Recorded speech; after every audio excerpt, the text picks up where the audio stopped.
So welcome back. First of all, I put a short up the other day and it has gone insane. I cannot believe the number of views it's had. It is just ridiculous. So grateful for everyone that's watched it. But back to the workshop. And the last time I saw you, I was making expansion links for the Duke over here. So today we're looking at getting it running on air to see if the timing's somewhere near right. So first thing I've got to do is get it able to for the wheels to turn. Now I've just done that. I'm going to show you what I did. So on the hydraulic trolley, first of all, something I hadn't got around to doing but I always planned to do is I've welded up this stop at the end, pinned onto the rail so I can take it off if I need to. The upper bar is at the right height, so when the 7 1/4 goes on, it hits the buffers. The lower bar is at the right height for the 5-inch gauge locos. And the drawbar for the Duke goes past, and I've got these holes to drop a pin in. I can put a nut on the bottom if I need to. The idea of that is the chain on the front of the 5-inch or on the back can lay over, drop a pin through with a nut underneath, or in this case do this. But we can add different things as we go to suit different locos. But I have put a plate under the rear set of wheels so that the drivers can be floating in the air, but I had to get this block of wood under the front set to provide support at the front. Now, I was not going to try to pick this thing up. So, what I did, I had this bit of wood under the front buffer beam. I lowered the hydraulic table just enough to get that block of wood under the bogie, put the block of wood under, lifted it back up, took the block of wood away. A couple of years ago, I would have just tried to pick the engine up, or the last time I did something like this with this engine, it was on that trolley, which was long enough to give me the movement to roll it onto a big piece of wood, a long piece of wood, might even have been this piece, and then roll it back so that the back end jumped up onto a little bit of wood. Don't have the luxury with this trolley, so I had to improvise, and that has actually worked quite well. Just remember to put the brakes on. So, off to running it on air. It might look a bit overkill, but there's good reason for all of this. The adapter going into the boiler then goes into a PCL, which has been drilled and tapped for the right size. I've then got another PCL either side of a ball valve so that I can control the flow if I need to, and then the hose. When I first did this, it was to go straight onto a cylinder block, so the valve was there to act as my control valve for testing the engine. But now we just need to turn the compressor on and see what happens. You can probably hear in the background the compressors running away next door. We're starting to get some pressure in the boiler, as we can see. So let's see what happens.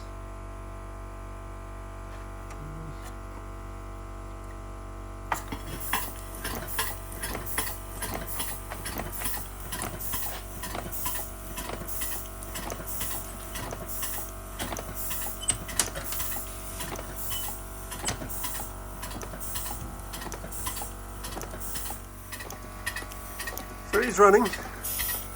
Got some work to do to drain cocks.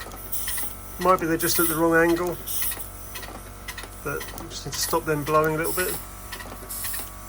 It is running, not particularly smoothly, but it is. That's good.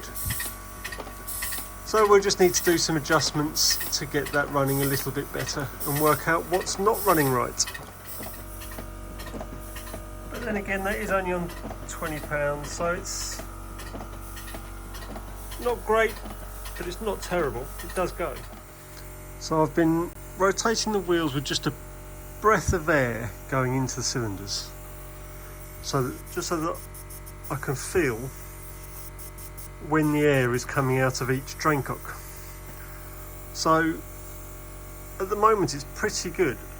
I've put a bit of blue tack on this wheel because that is the position of the centre crank. So when the centre crank is at its forwardmost, that's at its forwardmost. Now the centre drain cock, and that's the rearward drain cock, seems to be blowing a little bit of air.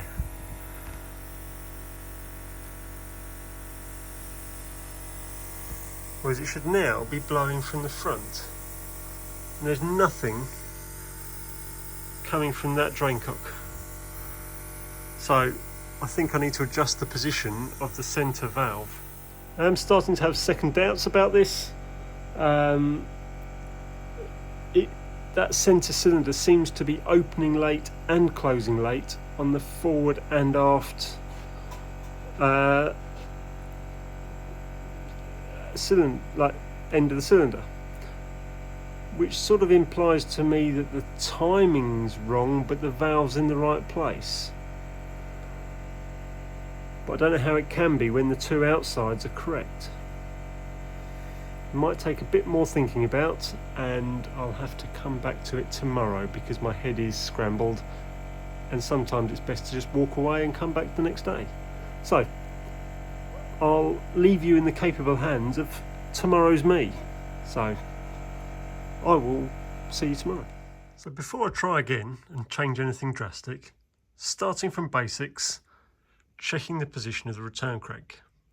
Now, when the engine is on forward centres, or either centres to be honest, when you go from forward to reverse, the valve shouldn't move because you work in the arc of the radius rod. Now, it's a screw reverser, so it's a pain in the backside to screw from forward to reverse. So I've just pulled the pin from the lifting link, and now I can move up and down. I have already adjusted it.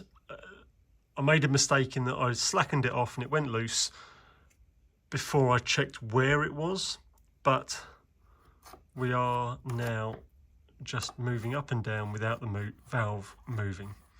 So I'll put that in. I'll put that pin back in, and the die block, this die block here, I'll put that back together.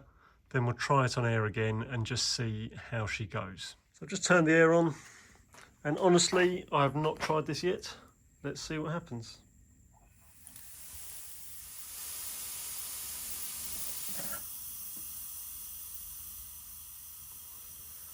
So it's still stalling at the top. Let's investigate a bit further. So, with the outside cylinders where they wanted to be, I then set to adjusting. You can't quite see it in there. I don't know where my torch has gone. I'll be back in a moment. Okay. So if I put that under there, that long turnbuckle nut and lock nut are the adjustment for the centre valve timing. So I've been messing around with that, and I've managed to get it to about as good as I think I can. Let's take a look.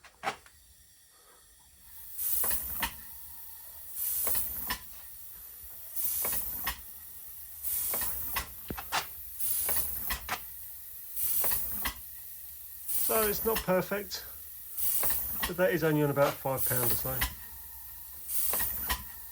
maybe 10.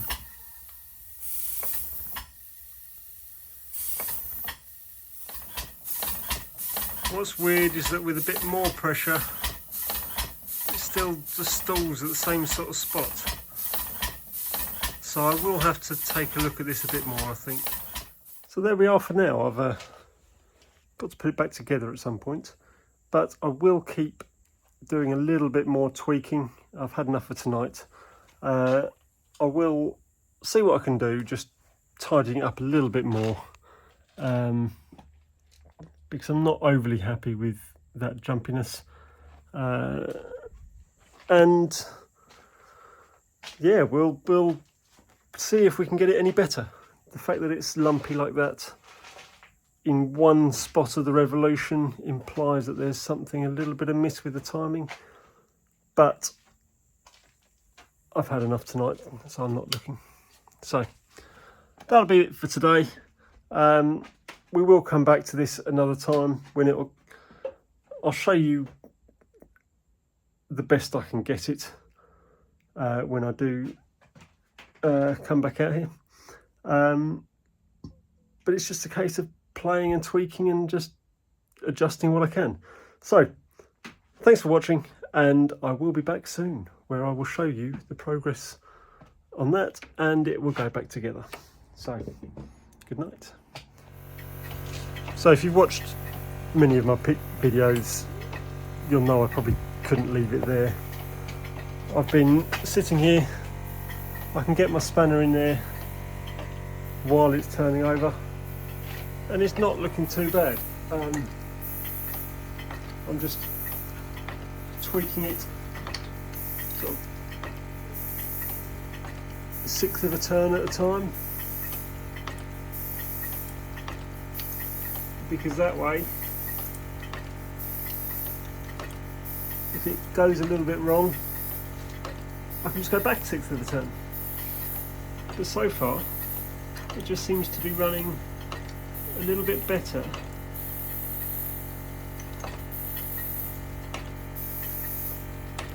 Okay, that one seems to go the other way. So, how's that? Still not quite there, but it's getting to be about as good as I can get it, I think. It's finding the best medium, and I'm starting to think if it ever comes to bits again, maybe I'll look at the overall geometry and see if there's anything that's wrong. But for now, for what I want her to do, I think that will do the job. So I'm just going to tighten up the lock nut so this can't move, and she can go back together. And with a little bit more tweaking, I think that's about the best we can get.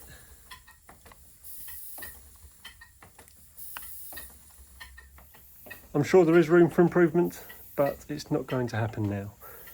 Another day, preferably when the boiler's off and I can get to the valves and do it all properly by eye. That would be the best time to be doing it. So, yeah, for now, goodbye. And I hope to see this out on the track. Probably won't be this year now, unless I take it Boxing Day. But in the future, she will be out and running, and I will show you how she goes in the future. So, thanks for watching, and goodbye.